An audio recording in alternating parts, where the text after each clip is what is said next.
Hello and welcome to Big Dash Knows. Big Dash knows what? New York Giants football. Let's go. We are recapping training camp day 4.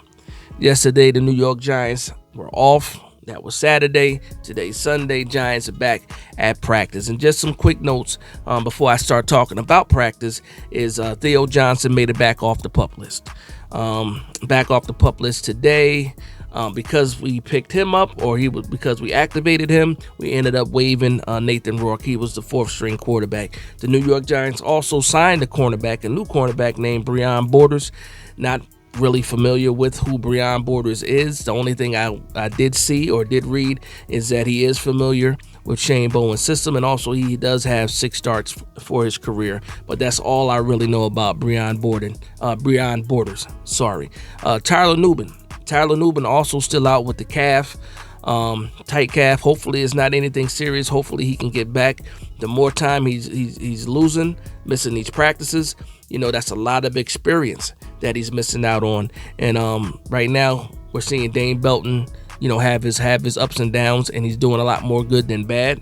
But we really need Tyler Nubin to get healthy and get inserted into this defense so he can get this scheme down, get this system down, and be ready to play. We'll see what happens with preseason. Also out today, only doing individual drills, John Michael Schmitz. At least that's what the notes say, that he was only doing individual drills. He has a little bit of a nick with his shoulder. Hopefully that's nothing serious. I'm assuming, since he said he's still doing individual drills but being held out of the team drills, hopefully it's not anything serious. But I think that's all of the quick notes. Yeah, I think that's all of the quick notes before we start getting into practice. Also, tomorrow's a fantastic day. Why is tomorrow a fantastic day? Because it's pad day. It is finally pad day. The first time these New York Giants will be fully padded. Full pad practice. And we finally get to see what these trenches are made of. That was one of the biggest question marks going into the offseason, is how do you rebuild this offensive line, and also how do you become better at stopping the run. And with the pads being on, a lot of questions, in my opinion, should be answered. We will see how good these guys can hold up against the likes of this defensive front. Dexter Lawrence, Brian Burns, Kayvon Thibodeau, Azeez Ojulari, all these guys. We get to see the trenches full go tomorrow, and I'm excited about that. But again, I'm getting ahead of myself. Let's talk about today's practice. Before I do that, go ahead and hit that like and subscribe button. If this is not your first time at the channel and you are not subscribed to the channel, then shame on you. Shame on you, but guess what? You can fix that by hitting that like and subscribe button right now. If you are a true blue New York Giants fan, the way that I'm a true blue New York Giants fan, you got to hit that like and subscribe button and share it too, if you're feeling fantastic. But again, let's talk about practice. So the theme of these practices so far has been the emphasis on the passing game. So far, the wide receiver room has been showing out. It's not just Neighbors, but guess what? It's a lot of Malik Neighbors. Malik Neighbors is getting open constantly. Jalen Hyatt getting open constantly. Wan'Dale Robinson, Darius Slayton, these guys are getting open constantly, and especially, down the field. I say that because guess what we did today? We worked opposite of the 50, what they call the minus. So we're at like the minus 30, I think they were saying. And so there were a lot of opportunities for some big plays. And unfortunately, Daniel Jones had a little bit of a slow start. And I say a slow start because he ended up picking it up at the end towards the end of practice.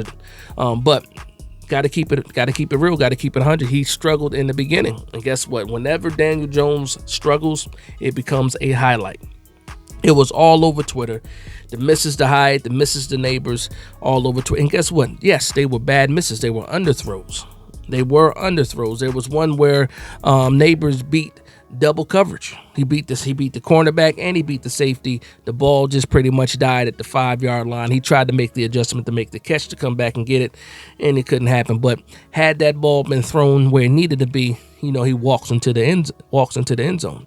And again, this is the time where you don't want to see these mistakes, but this is a time where you do make those type of mistakes. He's still trying to build this chemistry with these wide receivers. These guys are very fast, faster than what he's been used to. Slayton is fast, absolutely.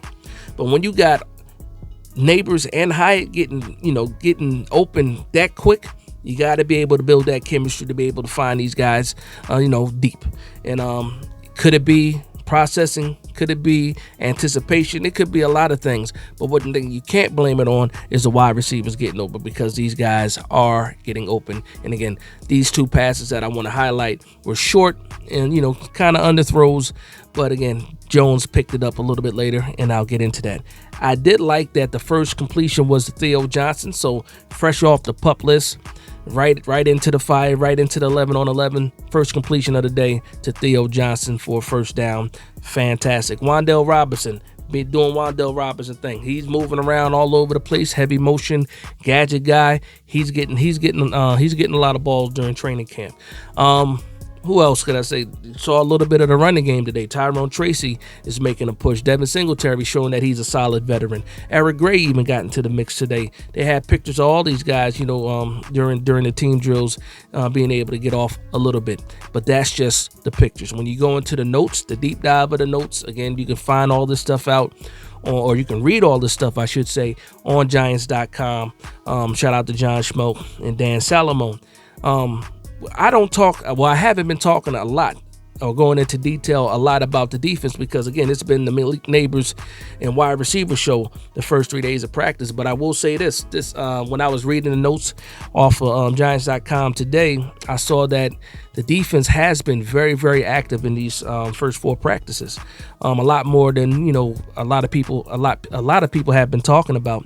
And one thing is, I didn't know how well Nacho was doing. They said he's been making plays, especially during the run game. Jordan Phillips able to get pressure as well. Tibbs and Burns doing Tibbs and Burns type things.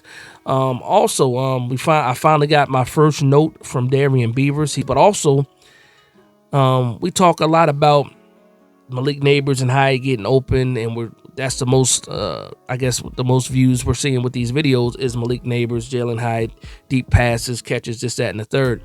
But today I read the list of pass breakups, and a lot of people are getting involved, and I'll just talk about that a little bit. So I'll just go through the notes. We'll just talk about practice right here. So there were no touchdowns today at all during practice. No touchdowns, but also no turnovers today. Again, they were on the opposite side of the 50, and even though there were some chances for some touchdowns, it just didn't happen today. And we did get into the 5-yard line a few times today with some deep catches. But outside of that, no touchdowns, but a lot of first downs. We have first downs to Slayton, Johnson, Neighbors, Hyatt, Hodgins, Wan'Dale Robinson, Tyrone Tracy. There were a lot of first downs completed or converted. And then, again, like I said, we had a shaky start at the beginning when it came to Daniel Jones finding Hyatt and finding Neighbors deep. But then a little bit later in practice, the fans got what they were waiting for, got what they have been looking for, and that was 2 deep, can't say quite perfect, but perfect enough passes where Neighbors was able to get open 30 yards plus. And then the biggest play of the day was on the left sideline. Jalen Hyatt beats double coverage by maybe 5 yards. And then Daniel Jones just lays it out there. And also Jalen Hyatt was able to bring that in for a dive and catch. So 2 big plays. So guess what? He's still building chemistry with these guys. These guys are fast. It's hard to overthrow these guys because of the type of speed they possess. But he's still building up this chemistry with these guys, and he's also still coming back off an injury. And also, when you think about the knee that he had the injury in, that is his plant leg. And a lot of all this stuff comes into play. But the more and more he gets comfortable, the more and more he builds confidence in his knee and his rehab. I guess, that connection should be more and more prevalent, during the rest of the training camp period and preseason. At least that's what I'm hoping. Outside of that, let's just see what other notes that I have. I did talk about some plays on defense, especially when it came to the breakups. It looks like we had all these guys had breakups.